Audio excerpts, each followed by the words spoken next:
Welcome to the movies park.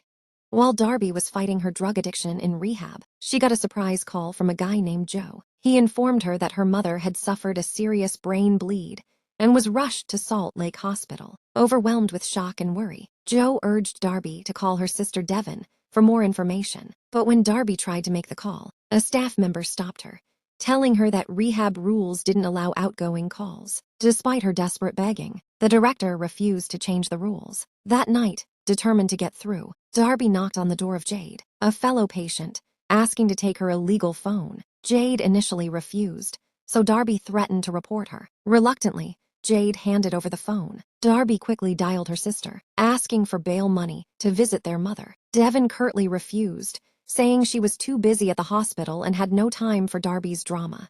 Then, Devin hung up quickly, feeling hurt but determined.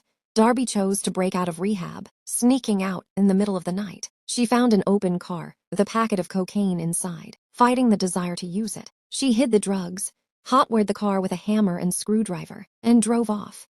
On her way, she left a message for Devin, promising to reach the hospital by morning. However, a fierce blizzard soon made driving hazardous. Forced to pull over, she checked her texts and found one from Devin telling her not to come because their mother didn't want to see her. Heartbroken, Darby fought the urge to use the cocaine and fell asleep in the car, haunted by painful memories. A police officer woke her later, telling her that the road was closed due to heavy snow. He told her to either turn back or wait at a nearby visitors center. Darby decided to wait at the center and followed the officer there. Inside, she found 4 people, a middle-aged couple, an odd man, and a sleepy guy. She grabbed a coffee and tried to connect her phone to the internet, but there was no connection.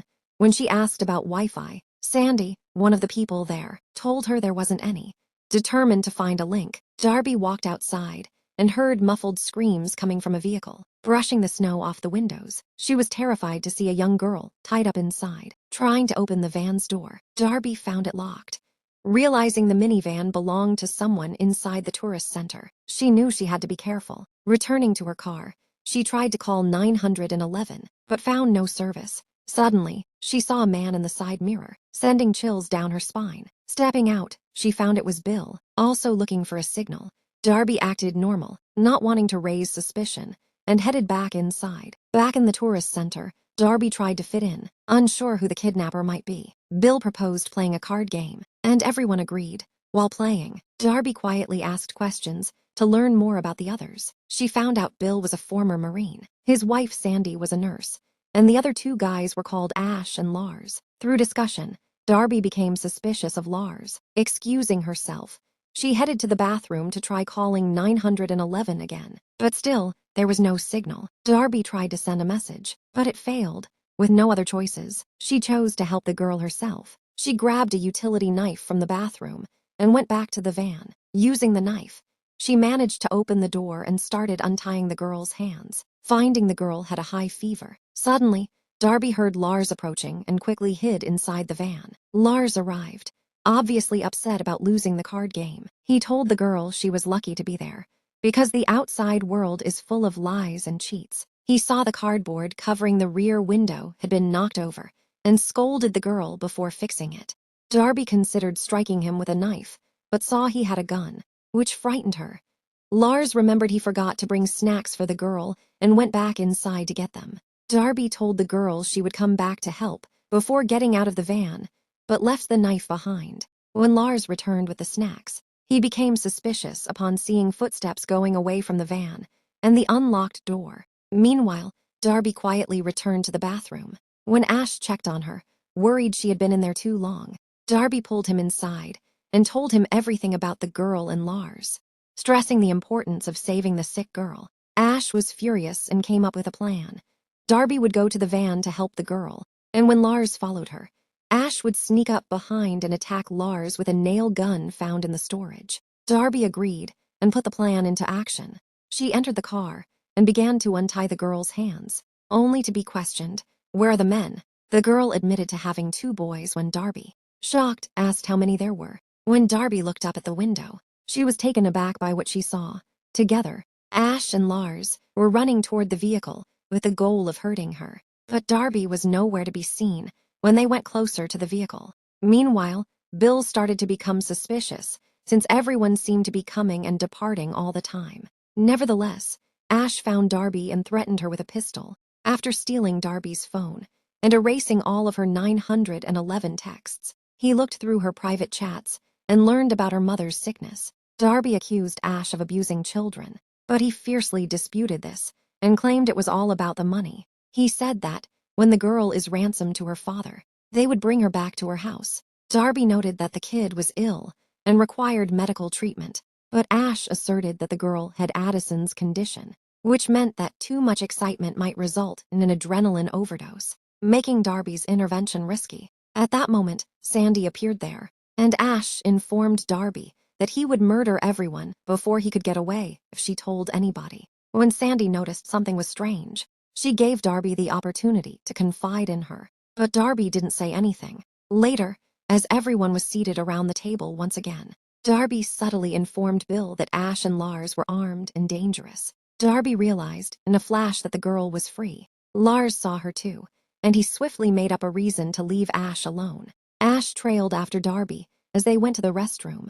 Darby attacked Ash, but he overcame her and started to strangle her. When Lars arrived there, he told Ash that Darby had to find the girl since she ran out into the hiking trails.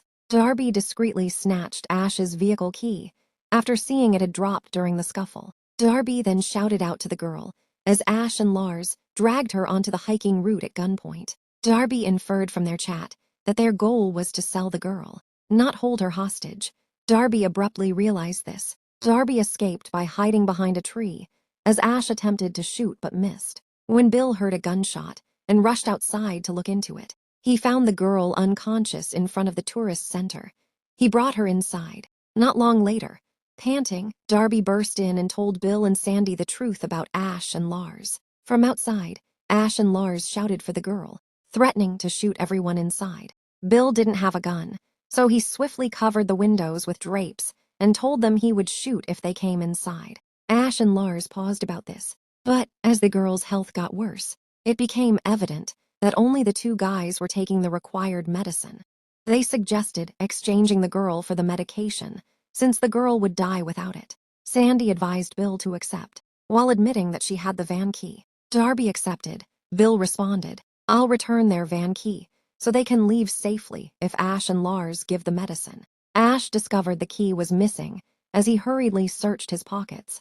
The two guys, filled with rage, took out a gas can from their vehicle and prepared to set the building on fire. Fearing for her life, Sandy begged Bill to grant their wishes, but he reassured her that nobody would perish. He told Ash and Lars that they were stupid for trying to trap themselves at the murder site, and he urged Darby to conceal the keys. When Jay suddenly woke up, she saw Sandy, who used to be her housemaid. Rich Jay used to make Sandy dance for her and then upload the embarrassing video online. Then Sandy shouted to Ash and Lars that Bill didn't have a gun. Bill was shocked. Then Ash and Lars walked in.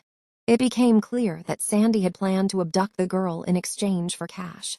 Bill was still coming to terms with his wife's treachery when they were holding him and Darby at gunpoint.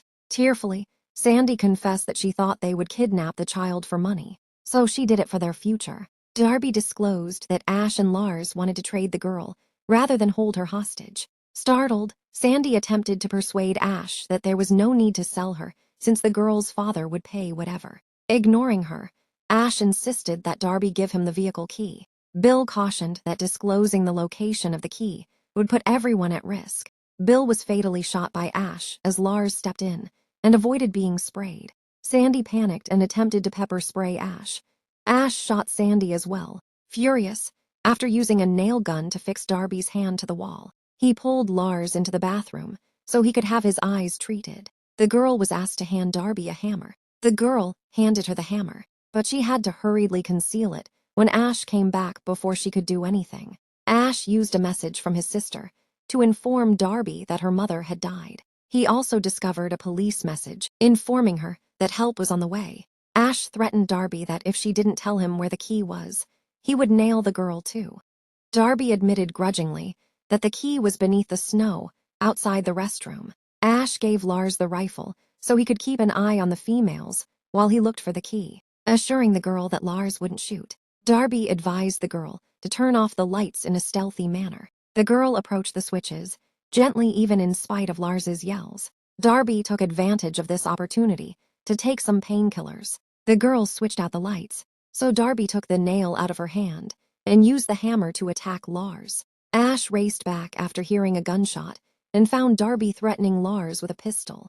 He aimed his nail gun at Darby and demanded that she release Lars. Lars was blasted in the head by the nail gun after the girl struck Ash's hand with a hammer. Ash ran to Lars as Darby, and the girl took advantage of the confusion to flee. Ash told Lars he would bring him to the doctor, but as Lars stumbled and the nail went further into his head, he was killed. In a fit of vengeance, Ash went outside and opened fire on Darby's vehicle, causing a puncture and an accident. After lighting the building on fire, he returned to murder Darby.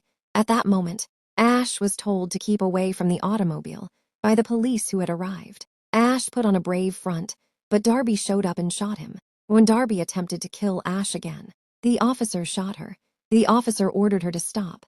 Ash shot the police after picking up her pistol when it fell. She took a screwdriver out of her pocket and stabbed Ash in the neck, killing him as he was about to murder Darby. She used his radio to get assistance as she crawled to the officer's corpse. In spite of her wounds, Darby was back at the recovery facility a few months later. After ignoring Darby for a while, her sister Devon paid her a visit one day and offered to take her back home. With this, the movie comes to an end. Thanks for watching. If you enjoyed this video, don't forget to give it a like, share it with your friends, and subscribe to The Movies Park. This video is made for entertainment review and storytelling purposes only. All clips and images belong to their respective owners.